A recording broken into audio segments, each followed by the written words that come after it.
Good morning, everybody. It's good to be with you on this day after Armenian Martyrs' Day. Yesterday was April 24th, and I want to read to you from Ecclesiastes chapter 1, verses 8 through 11. All things are wearisome, more than one can say.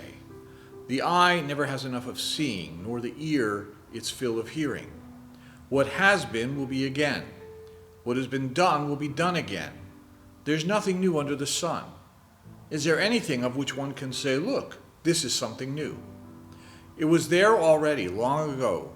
It was here before our time. There's no remembrance of men of old, and even those who are yet to come will not be remembered by those who follow.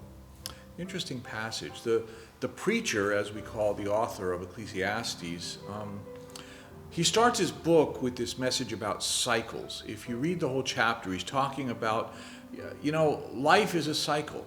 So you look at the sun rises and it sets and then it goes to the same place it was before. It just keeps going around and around. The wind blows, it goes all over the world, and it comes back to where it started, and then it starts again. The water flows to the sea, and then it's carried back by the rain up to the mountains again. It freezes, it melts, and it comes back down the mountain as a river again. So his observations are that all this is very wearisome, or as we've become accustomed to hearing in the book of Ecclesiastes, it's vanity. It's just constantly chasing things that are in cycles. There's nothing new under the sun.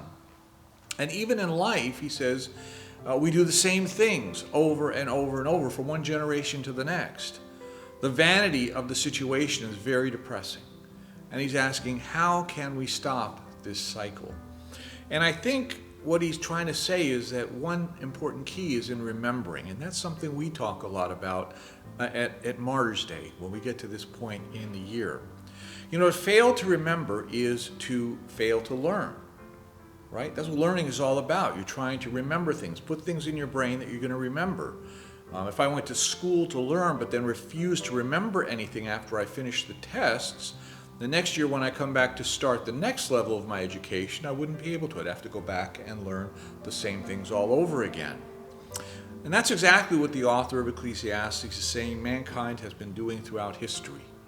We have been learning, going to school, being taught, and then forgetting the lesson and going back and starting all over and doing the same lesson all over again. He says there's no remembrance of men of old, and even those who are yet to come will not be remembered by those who follow. He says we're going to keep doing this. It's just a cycle of lack of memory. So he says we must commit to remembering if we are ever going to learn and advance ourselves or our human culture around us. In relationships, we often say we need to forgive and forget, but I've often switched that around to say we need to forgive and remember, not forget. I don't believe in forgiving and forgetting. We have to remember. Why?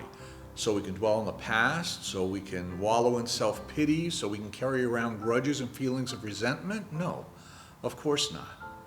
We remember so that what has happened will inform the relationship going forward. In a relationship, you can't move forward if you forget the interactions you've had in the past. Even if you've forgiven them, they have to be remembered. When driving a car, your largest reference point is the windshield. You look forward, you see what's ahead of you. But how crazy it would be to only have a windshield and not have rear view mirrors. You have to be able to look at what's behind you, look at what you've passed, look at what that past is bringing towards you to inform the direction that you're heading. My dad was an interesting character. As he got older, he had a funny habit. He decided, he'd always tell us in the car, I'd get in his car and I'd look, and all his rearview mirrors were pointing at the ground. Like I tried to drive his car, and his mirrors were not in the right place. And I said, Dad, how do you drive like this? He said, well, you come to a certain age when you just say, well, I'm old enough, I've been driving long enough, now it's time for the rest of the world to look out for me. I thought, oh my gosh. And I pray for him every day, and I just thank God he died peacefully in bed and not in a car accident, because we were worried about that, after he said those kinds of things to us. As Armenians, we must never forget the Armenian Genocide. That goes without saying. But in remembering the genocide, the purpose is not to be consumed with anger and revenge. Our remembrance of these atrocities must drive us to be better people, stronger, more compassionate, caring for others who have suffered as we have suffered. The cycle is relentless. We were the first genocide of the 20th century. We always use those words. By saying of the 20th century, we acknowledge that there were genocides before ours in 1915. And by saying the first, we're acknowledging that there have been and will be more genocides after 1915. So we're already saying, right in that sentence, it's already implicit that the cycle is going on. There is more and more of the same thing happening with no remembrance. I pray that we will remember and seek justice, but in a way that puts an end to the cycle.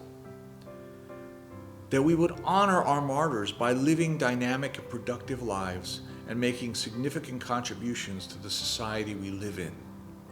Thankfully, through faith in Jesus Christ, life is not vanity, and it is possible to live with great meaning and great hope. May we remember our martyrs always and make sure that the world remembers them as well, for our hope lies in learning from the mistakes of the past and allowing God to bring triumph from the ashes of genocide. May God bless you and have a great day.